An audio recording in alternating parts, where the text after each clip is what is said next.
আদ্রিতার চোখে নীল ছিল নিছকই একজন চাকর। সে সারাদিন আদ্রিতার ফাই ফরমাস খেটেও ওকে সন্তুষ্ট করতে পারত না।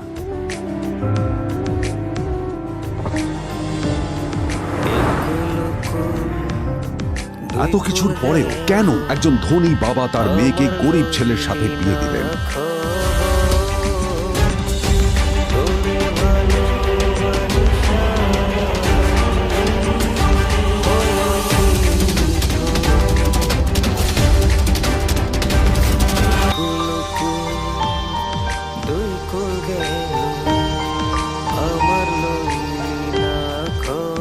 এবং তারপরে সেই মেয়েটি তার গরিব স্বামীর কাছ থেকে নতুন বছরে এমন একটা গিফট পেয়েছিল যে তার চক্ষু স্থির হওয়ার জোগাড় হয়েছিল। আর ওর স্বামী সম্পর্কে সত্যিটা জানার পর তো ও প্রায় অজ্ঞান হয়ে গিয়েছিল।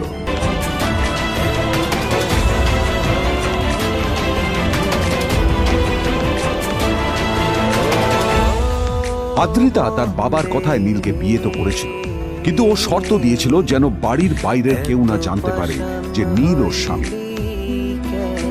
নীল ওই বাড়িতে ঘর জামাইয়ের মতো থাকলেও ও যেন ওখানে একজন চাকর ছিল। সবাই ওকে অপমান করত। ওই বাড়িতে না ও ঠিক মতো খাবার পেত, আর না ওর কোনো আলাদা ঘর ছিল। কখনো কার্পেটের উপর ঘুমোতো, তো কখনো আবার পোষা কুকুরের ঘরের পাশে নীলকে ঘুমোতে হতো।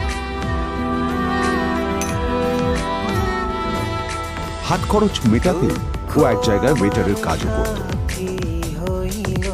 আদ্রিতা তার বন্ধুদের বলেছিল যে আদ্রিতা স্বামী লন্ডনের একজন খুব বড় বিজনেসম্যান। আদ্রিতার বন্ধুরা ওকে ওদের স্বামীদের দেওয়া দামি দামি গিফটগুলো দেখাতো, তখন লজ্জায় ওর ভিতরটা পুড়ে ছাই হয়ে যেত।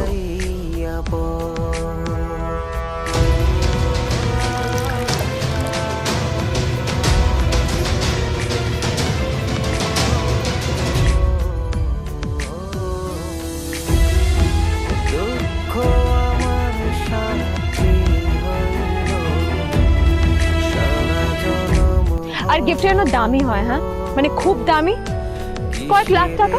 ওকে, কয়েক লাখ টাকা? কিন্তু অদ্রিতা, এত টাকা আমি একসাথে কখনো দেখিনি। তোমাকে এত দামি গিফট আমি কি করে দেব? এটা তো তোমার বিয়ে করার আগে ভাবা উচিত ছিল। একজন পুরুষ মানুষ হয়ে নিজের স্ত্রীর এইটুকু ইচ্ছা তুমি পূরণ করতে পারবে না?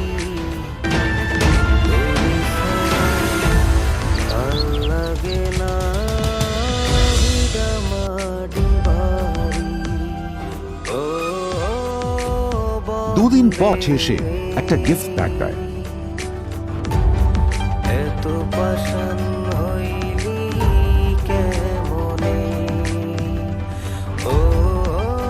আদ্রিতা মুখ বাজার করে বাক্সটা খুলল, তবে তারপর বাক্সের ভেতরে গিফটটা দেখতেই ও চমকে গেল।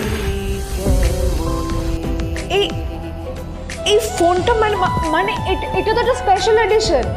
এটার দাম তো 3 কোটি টাকা। আসলে এটা অরিজিনাল নয়।